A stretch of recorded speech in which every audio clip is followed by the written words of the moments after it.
नमस्कार, आपके साथ मैं हूं रितिका पांडे। आप देख रहे हैं न्यूज 21। हमारे खास बुलेटिन में आपका बहुत बहुत स्वागत है। खबर फलौदी से है, जहां उत्तर पश्चिमी रेलवे पर पर्यावरण अनुकूल रेल संचालन के लिए ब्रॉडगेज लाइनों का विद्युतीकरण का काम तेजी से किया जा रहा है। उत्तर पश्चिमी रेलवे पर अब तक वर्ष 2023-2024 में नवंबर महीने तक 667 किलोमीटर ब्रॉडगेज लाइनों का विद्युतीकरण का जो काम है वो पूरा किया गया है। उत्तर पश्चिमी रेलवे पर अब तक कुल 4,634 किलोमीटर रेल मार्ग का विद्युतीकरण का काम पूरा किया जा चुका है। उत्तर पश्चिमी रेलवे के मुख्य जनसंपर्क अधिकारी कैप्टन शशि किरण के अनुसार महाप्रबंधक अमिताभ के कुशल दिशा निर्देशन में उत्तर पश्चिमी रेलवे पर रेल विद्युतीकरण के काम तेजी से किया जा रहा है। इस रेलवे पर विद्युतीकरण के काम को विगत वर्षों के बजट में प्राथमिकता प्रदान की गई है। उत्तर पश्चिमी रेलवे पर सभी रेल मार्गों के विद्युतीकरण करने का लक्ष्य निर्धारित किया गया है। विद्युतीकरण होने से ट्रेनों की रफ्तार बढ़ेगी, जिससे यात्रा के समय बचत होगी। साथ ही डीजल की जगह बिजली के प्रयोग से पर्यावरण संरक्षण को भी बढ़ावा मिलेगा और राजस्व में भी बचत होगी। पर्यावरण अनुकूल रेल संचालन की दिशा में कदम बढ़ाते हुए उत्तर पश्चिम रेलवे द्वारा लाइनों का विद्युतीकरण काफी तीव्र गति से किया जा रहा है और इसी क्रम में उत्तर पश्चिम रेलवे द्वारा इस वर्ष नवंबर माह तक 667 रूट किलोमीटर का विद्युतीकरण किया जा चुका है। हमारे महाप्रबंधक श्री अमिताभ के दिशा निर्देशन और नेतृत्व में इस वर्ष काफी फोकस दिया जा रहा है कि रेल लाइनों का विद्युतीकरण तीव्र गति से किया जाए। इस तरह से कुल उत्तर पश्चिम रेलवे पर 4600 रूट किलोमीटर से भी अधिक रेल लाइनों का विद्युतीकरण किया जा चुका है और इन सारे विद्युतीकरण कार्य के फलस्वरूप 138 जोड़ी रेल सेवाओं का संचालन विद्युत ट्रैक्शन पे हो रहा है। विद्युत जो ये प्रणाली है, इससे न सिर्फ पर्यावरण अनुकूल है, इसके अलावा किफ़ायती भी है और जो है ये एक बढ़िया माध्यम है, जिसके कारण से हम ट्रेनों की स्पीड में भी काफ़ी बढ़ोतरी होती है। और अगली खबर कोटा से है, जहां एक चाकूबाजी का जो मामला है वो सामने आया है। पुलिस ने आरोपी को गिरफ्तार किया है। आपसी रंजिश का ये जो पूरी घटना है बताई जा रही है, ये जो पूरा मामला है, इसको लेकर प्रशासन ने बड़ी कार्रवाई की है। कोटा जिले के जो पुलिस अधीक्षक है शरद चौधरी ने बताया कि दिनांक 17/12/2023 को फरियादी रूपेंद्र वशिष्ठ के साथ आपसी रंजिश को लेकर अभियुक्ति गण राहुल रॉबर्ट व विशाल मेघवाल ने चाकू से जानलेवा हमला कर गंभीर घायल करने की घटना में अभियंतों को शीघ्र गिरफ्तार हेतु अतिरिक्त पुलिस अधीक्षक संजय गुप्ता के निर्देशन में व्रताधिकारी व्रत केंद्रीय खीव सिंह के सुपरविजन में थाना अधिकारी महेंद्र कुमार मीणा पुलिस निरीक्षक के नेतृत्व में विशेष टीम का गठन किया है। टीम द्वारा तुरंत कार्रवाई करते हुए घटना के दूसरे दिन दिनांक 18/12/2023 को घटना कारित करने वाले मुख्य अभियुक्त राहुल रॉबर्ट को गिरफ्तार किया गया था। शेष अभियुक्त विकास मेघवाल उर्फ जामुन को दिनांक 19/12/2023 को कुन्हाड़ी से गिरफ्तार किया गया। उक्त रिपोर्ट पर एफआईआर भादसा में दर्ज कर अभियुक्तों की गिरफ्तारी हेतु विशेष टीम का गठन किया गया है। और इसी बीच अगली खबर कोटपुतली से है, जहां बानसूर विधानसभा की ग्राम पंचायत खेड़ा की ढाणी खलीलवाली में अवैध रूप से शराब का ठेका चल रहा है। ग्रामवासियों के द्वारा 2 बार एसडीएम को ज्ञापन देने के बाद भी अभी तक कोई कार्रवाई नहीं की गई है। इसके उपरांत ग्रामवासियों ने दूसरी बार एसडीएम कार्यालय जाकर राइडर राजेश जोशी को ज्ञापन दिया है। समाजसेवी देशराज मेहरा ने बताया कि अगर 3 दिन में यह शराब का ठेका नहीं हटाया गया तो एसडीएम कार्यालय पर अनिश्चित काल धरना प्रदर्शन करेंगे। इस मौके पर देशराज मेहरा, समाजसेवी लोकेश रोशन, श्रीराम बाबूलाल, माता दीन, पृथ्वी सिंह, घनश्याम राम, राधेश्याम, राजेश, दिनेश, कमलेश, दीपक, हासीवाल, पुराणचंद, भगवान सहाय, विजय, लोकेश आदि मौजूद रहे। और इसी बीच अगली खबर अनूपगढ़ से है, जहां अनूपगढ़ के उपखंड कार्यालय में तहसील कार्यालय का आज संभागीय आयुक्त उर्मिला राजौरिया के द्वारा निरीक्षण किया गया। निरीक्षण के दौरान उन्होंने दोनों ही कार्यालय में चल रहे मामलों की जानकारी लेते हुए एसडीएम सुमित्रा बिश्नोई और तहसीलदार राजेंद्र चौधरी को आवश्यक दिशा निर्देश दिए। निरीक्षण के बाद संभागीय आयुक्त उर्मिला राजौरिया और विकसित भारत संकल्प यात्रा की जिला नोडल अधिकारी बीबी पटेल ने ग्राम पंचायत 15A में आयोजित विकसित भारत संकल्प यात्रा के दौरान लाभार्थियों से संवाद किया है। इस दौरान संभागीय आयुक्त उर्मिला राजौरिया ने जिला कलेक्टर कल्पना अग्रवाल को निर्देशित किया है कि केंद्र सरकार की विभिन्न योजनाओं में वंचित पात्र व्यक्तियों और परिवारों को आवश्यक रूप से जोड़ा जाए और उन्हें योजनाओं का लाभ भी दिलाया जाए। इस दौरान आज संभागीय आयुक्त उर्मिला राजौरिया और जिला नोडल अधिकारी बीबी पटेल के साथ जिला collector Kalpana Agarwal, SDM Priyanka Talaniya, SDM Sumitra Bishnoi, Bharat gas agency के संचालक अशोक अग्रवाल सहित अन्य अधिकारीगण व गणमान्य लोग भी मौजूद रहे। और इसी बीच खबर फलौदी से है, जहां राजस्थान के विकास से राष्ट्र के विकास की ओर अग्रसर विकसित भारत संकल्प यात्रा के अंतर्गत जन सहभागिता के माध्यम से आमजन को भारत सरकार की जन कल्याणकारी योजनाओं के प्रति जागरूक कर घर घर गांव-गांव जाकर लाभान्वित किया जा रहा है। विकसित भारत संकल्प यात्रा के तहत बुधवार जिला कलेक्टर जसमीत सिंह संधू ने पंचायत समिति फलौदी की ग्राम पंचायत उदानियों की ढाणी शिविर का निरीक्षण किया। उन्होंने अधिकारियों को निर्देशित करते हुए जन सहभागिता एवं जागरूकता के माध्यम से अंतिम वंचित तक पहुंच सुनिश्चित करने को कहा। शिविर में संधू ने विभिन्न विभागों द्वारा संचालित योजनाओं के स्टॉलों का भी निरीक्षण किया और आम जन को संबोधित करते हुए अधिकाधिक भागीदारी सुनिश्चित करने का आह्वान भी किया। और इसी बीच अगली खबर जयपुर से है, जहां राजस्थान में उप मुख्यमंत्री की पद की शपथ लेने के बाद आज दिया कुमारी पहली बार विधानसभा पहुंची हैं। विधानसभा में प्रवेश करने से पहले दिया कुमारी ने चौखट पर शीश नवाकर सदन में प्रवेश किया, जहां लोगों ने उनका भव्य स्वागत सत्कार किया है। आपको बता दें कि राजस्थान के 2 डिप्टी सीएम हैं, उनमें से एक दिया कुमारी हैं, जो विद्याधर नगर से विधायक के रूप में चुनी गई थी। और इसी बीच अगली खबर प्रतापगढ़ से है, जहां जिला कलेक्टर डॉक्टर यादव ने जिले में फर्टिलाइजर के अधिक दामों में बिक्री होने तथा स्टॉक करके रखने पर सख्त रुख अपनाते हुए विभागीय अधिकारियों को निर्देशित किया है कि सोमवार तक समस्याओं का निस्तारण नहीं होने पर वो संबंधित अधिकारियों पर कड़ी कार्रवाई करेंगे।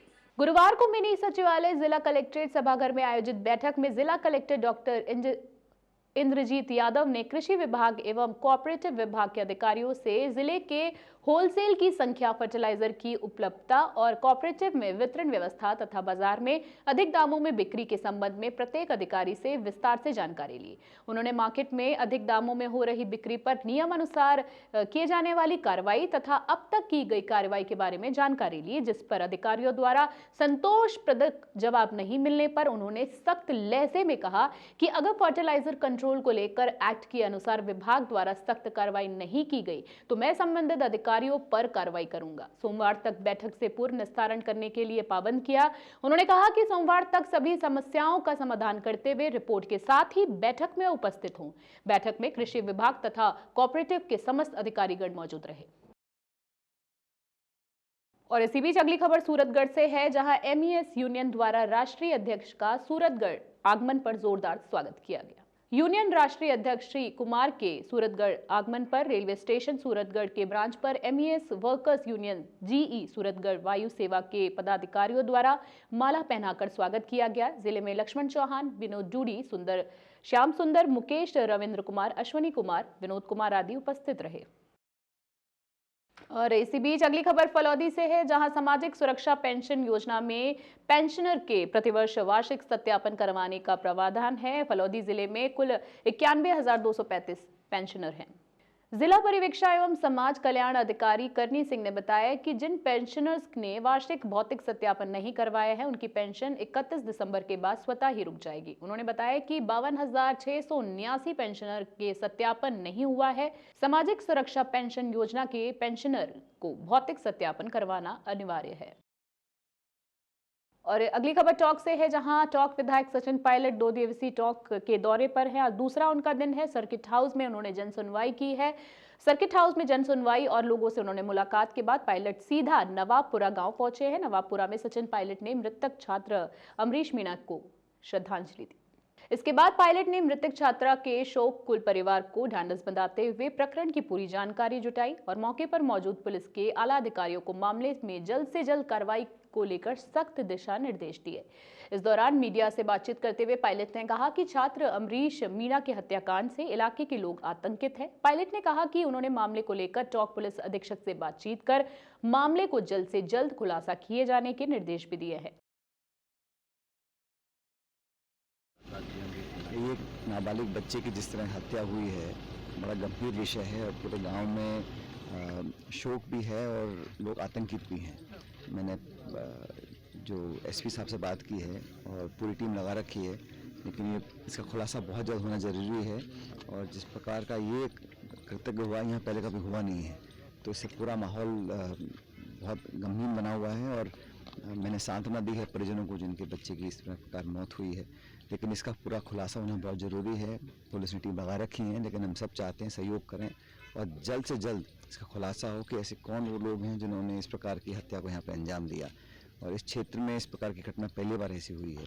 तो मैं उम्मीद रखता हूँ कि बहुत जल्द इसका खुलासा होगा और भविष्य में इस प्रकार की घटना नहीं होगी, इसकी जिम्मेदारी पुलिस लेगी। पूरा विस्तार से बताया कितनी टीम लगा रखी हैं उन्होंने, साइबर एक्सपर्ट्स लगा रखे हैं, डॉग स्क्वाड लगा रखे हैं, 25 लोगों की टीम बना रखी है और वो पूरी मैपिंग कर रहे हैं, लेकिन अभी तक कुछ सुराग हाथ लगा नहीं है। आज 5वां दिन है, तो मैं उम्मीद रखता हूँ कि बहुत जल्द इसका कुछ ना कुछ खुलासा होगा और जो भी इसके लिए रिस्पॉन्सिबल होगा उसको जल्द पकड़कर सख्त से सख्त सजा मिलेगी, ऐसा मैं उम्मीद करता हूँ।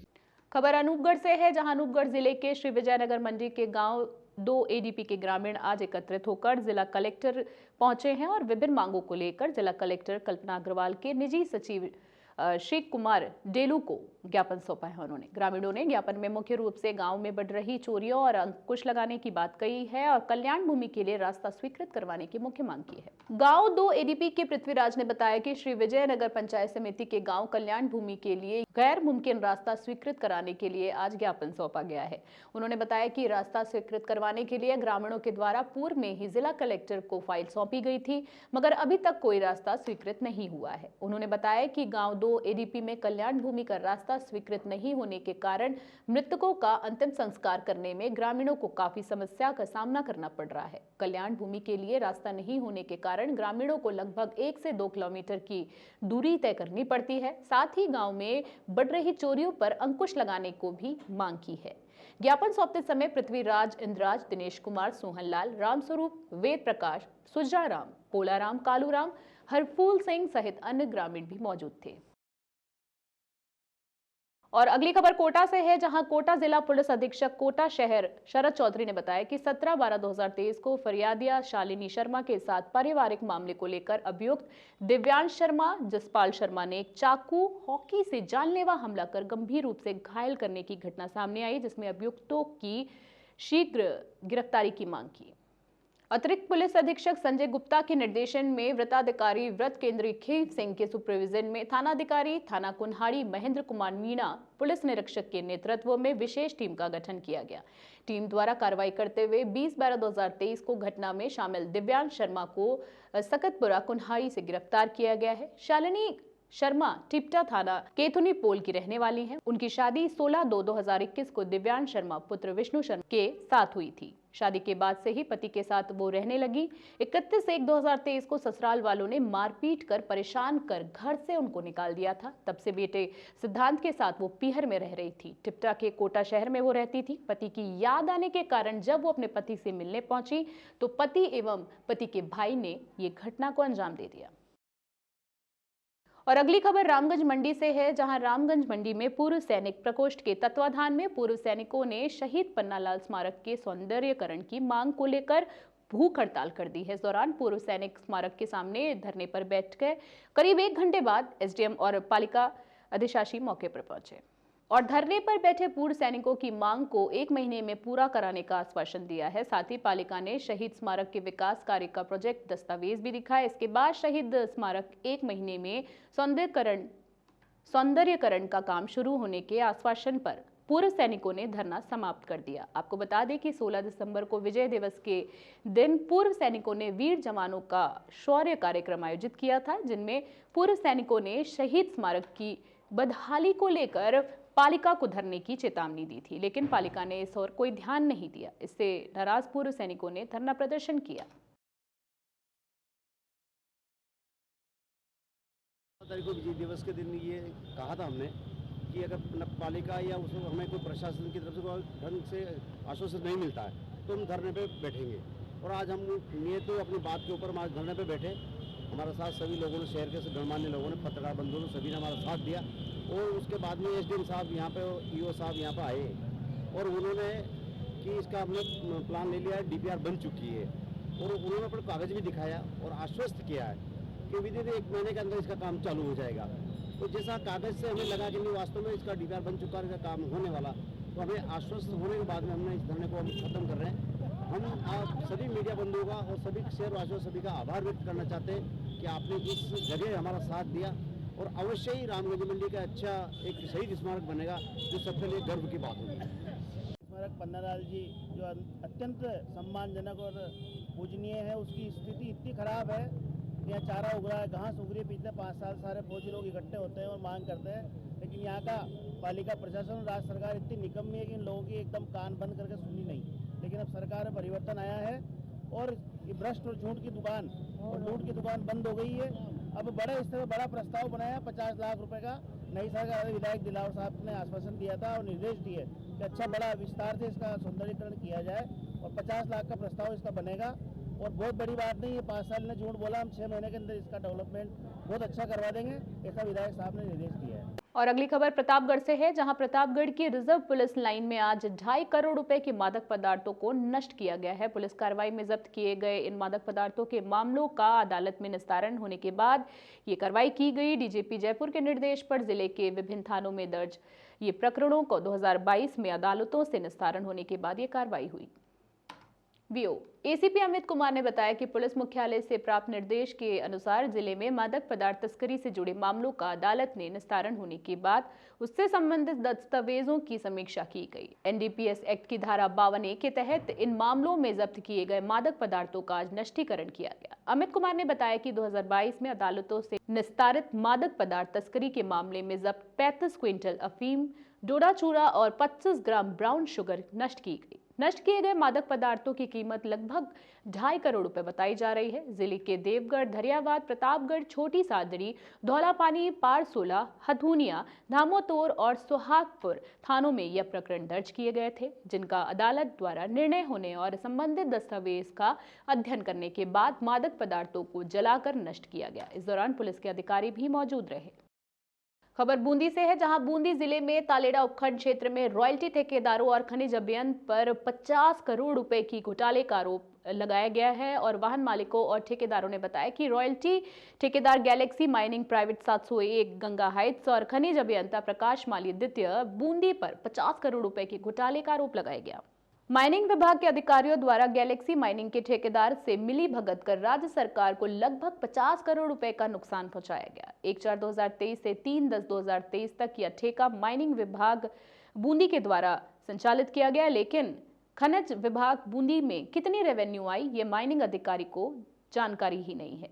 इस अवधि में गैलेक्सी माइनिंग के ठेकेदार द्वारा लगभग 28 लाख रुपए प्रतिदिन के हिसाब से 6 महीने तक अवैध वसूली की गई, जो लगभग 50 करोड़ रुपए के करीब बताई जा रही है। इसको लेकर जांच को लेकर प्रधानमंत्री नरेंद्र मोदी को रघुवीर मंडावर ने पत्र लिखा है। साथ ही उच्च स्तरीय जांच करवाकर दोषी अधिकारियों व ठेकेदारों के विरुद्ध कार्रवाई की मांग की है और इनको निलंबित कर ठेकेदार की फॉर्म को ब्लैकलिस्ट करने की भी मांग है। पूरी गाड़ी बेचती हूँ, 6 टेलर थे मेरे। अच्छा। रोल्टी बसा कर लड़ाई कर रहे, आए दिन लड़ाई होती है, आए दिन ये काम होता है यहाँ। कभी ये आती है गाड़ी टूटती है, 1 टन ज़्यादा वजन, इस पर लकड़ी लगा के ऊंचा काटा कर देते हैं ये, फिर वजन कम कर देते हैं, उससे पैसे ले लेते हैं, 1000 रुपये ले लेते हैं, 500 ले लेते हैं, 300 ले लेते हैं। आइटम रोल्टी काटते हैं, यहाँ से टोकन काट के देते हैं, फिर वहाँ देकर फिर अगर वो देते मोटा पत्थर आता है, एक साइड कलम आती है, एक साइड मोटा फिर डालते हैं, तो 500 रुपये 1000 रुपये ले लेते हैं। 2 चरण कोई बिल्कुल नहीं है, टोकन में काटते हैं, 19-20 हज़ार टोकन काटते हैं भाई, हमें करते हैं ये बिल्कुल इतने टोकन काट रहे हैं। पूछो मुझे, इतनी हरामी कर रखी इन्होंने। एक दो आदमी आ जाते हैं, इनको कूट देते हैं, मार देते हैं, 20-30 छोरे रहते हैं, चमका देते हैं, भगा देते हैं और थाना की धमकी देते हैं, थानेदार की धमकी देते हैं। यूँ कहते हैं कि कांग्रेस का नेता है, बेहद गहलोत का चोरा पार्टनर है यहाँ, अशोक गहलोत का बेटा पार्टनर है यहाँ, हमारा उसका सपोर्ट है। यहाँ चोर आते हैं, उसको अड्डे भर जाते हैं, बहुत सारे मतलब बहुत समस्या। हम रात में ठंड पड़ती है हमारे। यहाँ की नहीं काटते रॉयल्टी की? नहीं, बिजली रोल्टी काटते थे, अब नहीं, यहाँ के टोकन काटते हैं। अभी सरकार ठेका हो गया, ठेक होते हैं, पहले यहाँ के टोकन काट देते हैं, गाड़ी पूछा देते हैं, कहते हैं हमारी कोई गारंटी नहीं है। गारंटी सुनो, वहाँ की गारंटी है तो वहाँ की गारंटी लेते हैं कि हमारा विरोध गलत का मुख्यमंत्री का बेटा है, वो गाड़ी छुड़ाएगा। कहाँ भी गाड़ी पकड़ता है तो वहाँ यूँ कहता है कि बेटा हमारा अशोक गहलोत का बेटा है, वो गाड़ी छुड़ाएगा। सब ये सब वो सपोर्ट हमारा अच्छे मंत्री जी भी अपना है, जो भी अपना है हमारे, ये इसका इनका राज ये चल रहा है। ये देखो, मेरा लक्ष्मण गुजर है, सर मर्डर करा देंगे, यूँ करवा देंगे, मरवा देंगे, मालूम यूँ जाएगा। किसी का अगर इस एरिया में कोई मर्डर हो गया, कोई बात होगी तो इनके ऊपर, इसके अशोक गहलोत के बेटे के ऊपर, बेहद गलत के ऊपर जाएगी, जो भी है जो घोषित। ये राल्टेला जीतू बना, सारे ऐसे बोलते हैं, नानता ही धमकी देते हैं थाने की। कभी यूँ कहते हैं हम ये कर देंगे, यूँ कर देंगे। कोई माइनिंग वाला गाड़ी पकड़ लेगा, अफसर को हम डिपार्टमेंट के ड्यूटी वहाँ जोधपुर भेज देंगे, जैसलमेर भेज देंगे। कोई बात होगी तो हमारा जुम्मे ये करने के लिए सब ये काटा कुटा करता है। क्या नाम है आपका? मेरा लक्ष्मण गुजर है साहब, मैं धन से चौराया का हूँ। मैंने 6 गाड़ी बेची, इनके दुक्के मारे, मैंने मेरी गाड़ी फेल हो चुकी, मैं बर्बाद, इसके मालिक से मैं बर्बाद हूँ। मैंने बेची साहब, ये बार बार पैसे लेते हैं, गाड़ी पकड़ा देते हैं, यूँ करते हैं, थोड़ा फाटा आता है, मैं दादागिरी करता हूँ तो मारपीट करते हैं, लड़ाई करते हैं। तब मैं अकेला आदमी हूँ, मैं कहाँ किसको बोलूँ? रात में कोई अकेला आदमी थोड़ी होते है रात में। रात को 12 बज रही, 12 बजे गाड़ी में मेरे ऐसी तैसी करा के मेरे को पैसे देने पड़ते हैं इनको।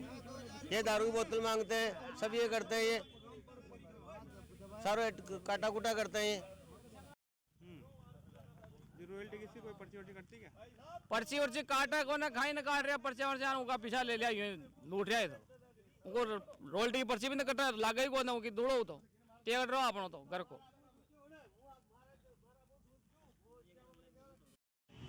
मेरा नाम है छोटू लाल प्रजापति, गांव सूदरा, बजरंग दल, जिला प्रमुख। रॉयल्टी वाला का मेरे परसों फोन आया था, मेरा भतीजा के 2 ट्रैक्टर चलते हैं यहाँ पे बाटा पे, बाटा बेच के उसका पेट पालन करता हो, गरीब आदमी है। तो बना का फोन आया कि हम तो के पैसे तो यही लेंगे, आपके जमीन चल जाओ। क्या फोन आया, क्या आएंगे, पैसे लेंगे, कितने लेंगे? हम लेंगे 1100 रुपये, 350 रुपये से लेके हम 1100 रुपये लेते हैं। यहाँ तो नौको तो लेंगे 350 रुपया। और ट्रैक्टर दाबड़ी पे जाता, बढ़िया प्रेस दाबड़ी लाता ना, तो 5000 में बेचता, तो उसमें से हम 1100 रुपये लेंगे। तो मैंने कि बना साहब ये लूट खोज करते हैं, आपको 3 साल हो गए, हम गरीब आदमी हैं, और करोंदी के जो ट्रैक्टर निकलते हैं उससे आप 120 रुपये लेते हैं ना, तो हम जाति के कुमार है तो हमारे से भी 120 रुपये लो यार। कि नहीं कोई कुमार उमार नहीं, कोई जातिवाद, हम जातिवादी को नहीं जानते यहाँ पे तो जो चल रहा है, जो दलों चलेगी, हमारी कोई लेना देना नहीं इससे, और हम यही पैसे लेंगे। न तो हमारा ऊपर सेटिंग है, हमारे ये दादा लोग हमारे पास 50 छोरे हमने रख रखे यहाँ पे हाथ पग तोड़ने के लिए। तुम्हारे छोरों को हाथ पग तोड़ देंगे, है ना, तो हाथ पग तोड़ देंगे, तुम इलाज कराने में इतने पैसे लगाओगे जो हमारे को दो। हम तो इसलिए बैठे बाहर से, किस लिए बैठे हम तो यही धंधा खोल रखा हमने तो। और प्रमोद भाई के जीटीएम में मंत्री था, उस टाइम हमने करोड़ों अरबों रुपए कमा के रख रखे हमने तो। हम कैसे देगा को 50,000 लाख 2 लाख रुपया देके और तुम्हारा मर्डर भी करवा देंगे। तो साहब मर्डर की धमकी दे रहे, अभी आए मर्डर की धमकी देंगे, मरा देंगे, तुम्हारे को काट देंगे। थाना में फोन करा, ट्रॉली के लेते हैं, कहीं के लेते हैं? हाँ ट्रॉली के लिए, किसके लिए? हाँ ट्रेड के लिए घेरा कि मर्डर भी हो सकता है यहाँ पे के बहन। मेरे की भाई मेरे 2 बाटा की, मेरी बाटा उठा के उनको दिया हाथ में, साहब मुझे मार दो, हम गरीब आदमी हैं, हम तो यही मर जाएंगे तुम्हारे कांटे पे, हमारे को मार दो। और इनके दादा लोग भी ला रखे 50 पीछे 10-20 छोरे भी ला करके इन्होंने कूटने के लिए आते हैं, जिसको दादागिरी करते रात में 10 होता देखे बोलोरो आगे लगाते हैं और यही रहते 24 घंटा ही। हाँ और बस ये अपने अधिकारी को शिकायत करते हैं ना, तो अधिकारी तो इनके बंदी हुए ना यहाँ पे तो।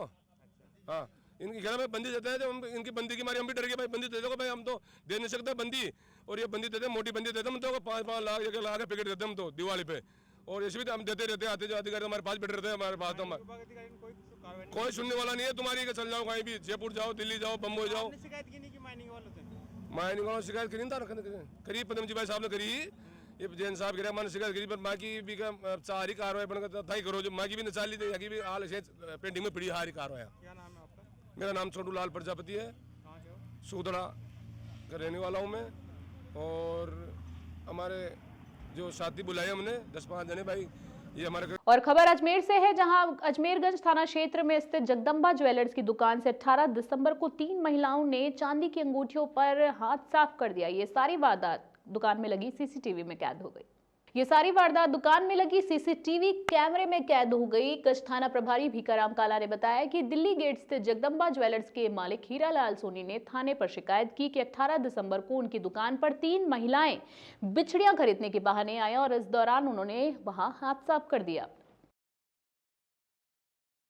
वारदात ये दुकान पे गई और वहाँ जाकर के दुकानदार का ध्यान, 3 महिलाएं थी, तो एक ने दुकानदार का ध्यान डाइवर्ट किया और दूसरी ने इशारा किया, तीसरी ने वैसे पूरा डिब्बा अंगूठियों का, जिसमें लगभग 42 अपने अंगूठियाँ थी, उनका पूरा बक्सा वैसे अपने कोट पहना हुआ था और उसमें वैसे डाल दिया अंदर और वहाँ से वैसे निकल गई। और फिर उन्होंने मुकदमा दर्ज कराने के लिए आए और तुरंत प्रभाव से ज़ाब्ता ने कार्रवाई करते हुए उनको पकड़ लिया, डिटेन किया, पूछताछ की। पूछताछ से पता चला कि उन्होंने चोरी का माल, कुछ सामान तो उनके पास में बरामद हो गया, कुछ वहाँ से वैसे 27 की इत्तला से उनके घर से बरामद किया। सर इनके खिलाफ और भी कुछ मामले हैं क्या? रामगंज थाने से रिकॉर्ड मंगवा रहे हैं इनका, तीनों महिलाओं का। इन महिलाओं में एक का नाम सुनीता है, एक का दीपा है, एक का सुमन है। ये सांसी बस्ती की रहने वाली है। इनका रिकॉर्ड रामगंज थाने से मंगाया जा रहा है। सर घटना कब की है ये घटना परसों की। जी करीब कितने का माल बताया? माल ये 1 लाख से लेकर के 1.25 लाख तक है। कुछ अंगूठियाँ 4,000 से 5,000 के बीच की है, कुछ 3 से 4,000 की है, कुछ 1,000 से 2,000 तक की है, और छोटी अंगूठी है जो लगभग 1,000 कीमत की। सर ये माल के बेचने की फिराक में थे? हाँ, माल बेचने की फिराक में थे, और वैसे उनको वैसे हमारे ज़ाब्ते ने तो कार्रवाई करते हुए उनको डिटेन किया और बाद में पूछताछ की। और उसका कार्रवाई में विशेष योगदान किनका रहा सर? हमारे थाने के हेड साहब इकबाल, और उनके साथ में सुमेर, और 2 महिला कांस्टेबल अनीता, दोनों अनीता है नाम।